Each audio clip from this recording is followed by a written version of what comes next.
6 months on, water. So just like this is just a summary about water, everything about water and homesteading. Okay. So 6 months in, one of the big things that we wanted on this block was to have year-round water. Water is not supplied from town. Water is not connected by mains water in any way, or sewerage as well. So it was really important if we were to live here that we need access to water to drink, to bathe, to water the gardens, to have access at the orchard and the greenhouse. So that's been a massive adventure and a massive journey for us over the last 6 months. And that was a priority for us. So we've had, you know, the journey of finding the spring up in the hills that was meant to supply year-round spring water to our tank, and that's currently brown and not supplying enough for us. So that's one. The next one was us installing the water tanks. So we installed an additional 2 water tanks, a 10,000 litre and a 5,000 litre water tank, so that we have enough water for usage and to also continue growing our trees and our vegetables in our hothouse and our veggie patch. What else? We found a creek. We've got the 2 dams and the issues with the dams, which we'll go through. So that's all just water. That's water. When we first moved here, this is a nearly off-grid homestead. So we've got 40 acres of land.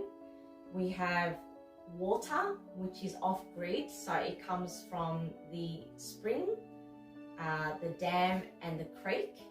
The water setup we're currently experimenting and learning from. The initial costs is us, but ultimately the water is off-grid.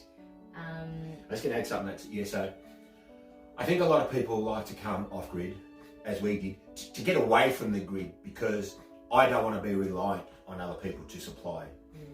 Now the thing is with the grid, and I've got to admit this, and I don't like admitting it, it's convenient, it's super convenient. Somebody else maintains it, somebody else does it, or somebody else drives it, or somebody upkeeps it, whatnot.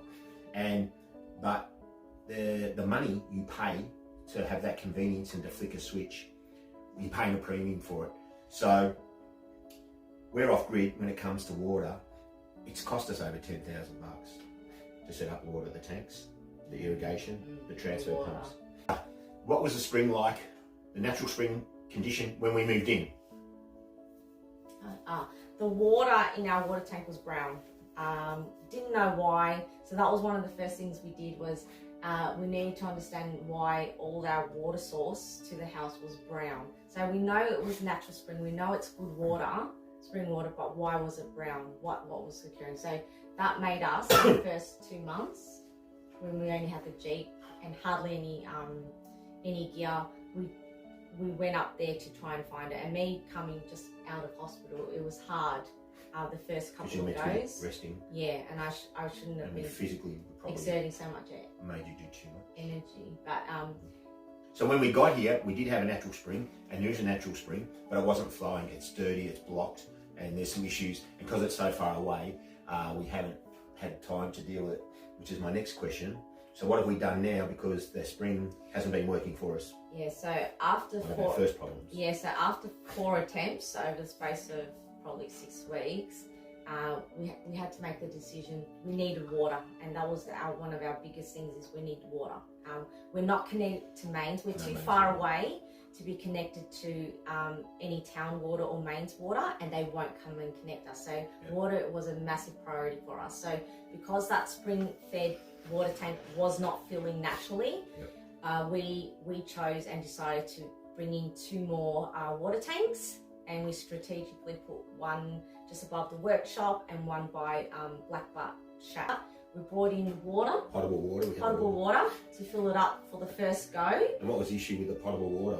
The trucks are too big. Our driveway's too small, and the trucks are too big. So after the first go, they didn't want to come back. It was a lot of work. They did it though. Thanks guys for putting in the tanks and putting in the water.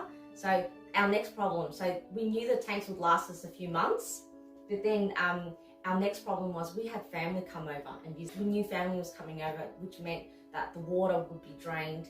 So we need to figure out real quick another way to fill these tanks and another way to have water. So what do? We were told that by our neighbours, our local neighbours, there's a creek of some kind.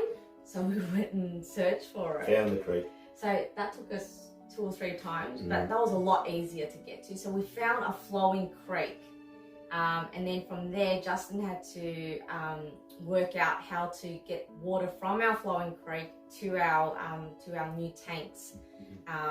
So obviously we need to go pump it. So we went into town, so into Launceston. So the agricultural supplies, we bought polytube. Tristan came over, so our youngest came over, and he helped us with rolling out the tube. It was a great help. Yeah. Laid all the infrastructure. So now we're in a situation where we've got a spring which was meant to fill a tank and it didn't.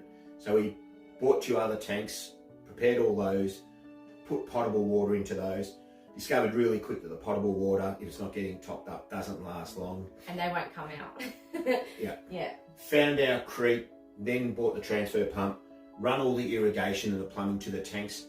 So now 6 months later, and we've just recently bought another transfer pump, but now we're in the situation where once a week or twice a week, Lisa and I, we go down.